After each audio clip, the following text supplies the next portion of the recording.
You mentioned there heart to heart, and you've got a whole section in your new book on primal leadership and the importance of emotion and sort of tapping into people's emotions. So could you just tell me a little bit about what you mean when you say emotional leadership?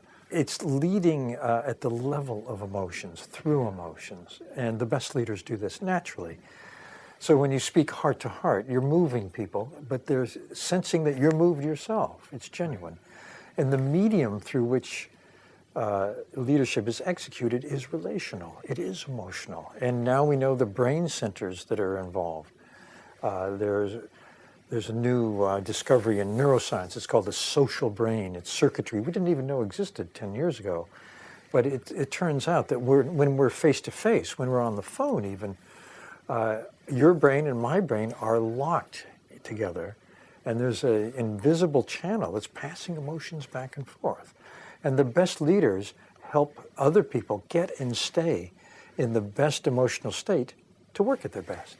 Right. So I assume then that they themselves, if the brains are locked to some extent and this contagion occurs, then they themselves have got to be in relatively good moods most of the time. Well, you've got to start by managing yourself. You have to lead yourself first. Yeah. Okay. Yes. Yeah.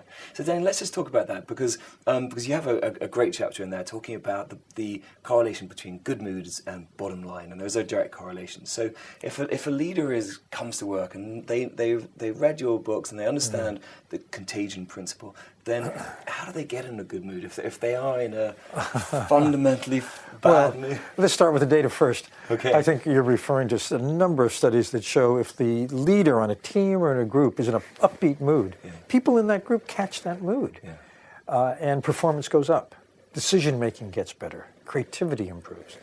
If the leader is in a downbeat mood, critical, angry, frustrated, people pick that up and performance goes down. So there's a direct relationship between leader's mood, group team's mood, and performance. Once you understand that, you see that a leader must start by leading by managing himself or herself first, because it's going to affect everybody else. Yeah, exactly. And you mentioned there about authentic leadership. People will be able to tell the difference if you're trying to get to people's emotions, but you're just faking it. Well, we have radar for that. Yeah. And it's built into the brain. And, if it doesn't ring true, it's just not going to work. Yeah. Okay. Is there such a thing as a personality type that's just a grouch? And if that is the case, have they got any chance in leadership? There are types of grouches. Some grouches are lovable grouches. I mean, they seem tough on the outside, but they're soft on the inside, and people pick that up.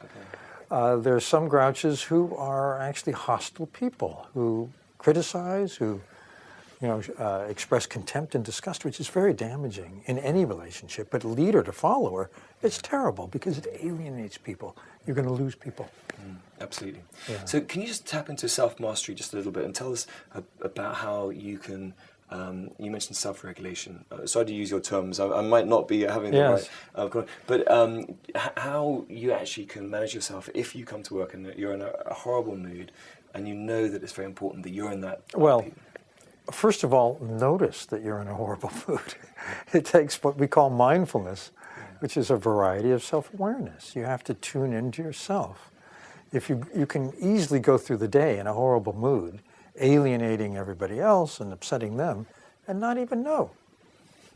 So step number one, notice. Step number two, pause. Reflect on this. Is this useful? Is it not useful? Step number three, is there something I can do to change my mood?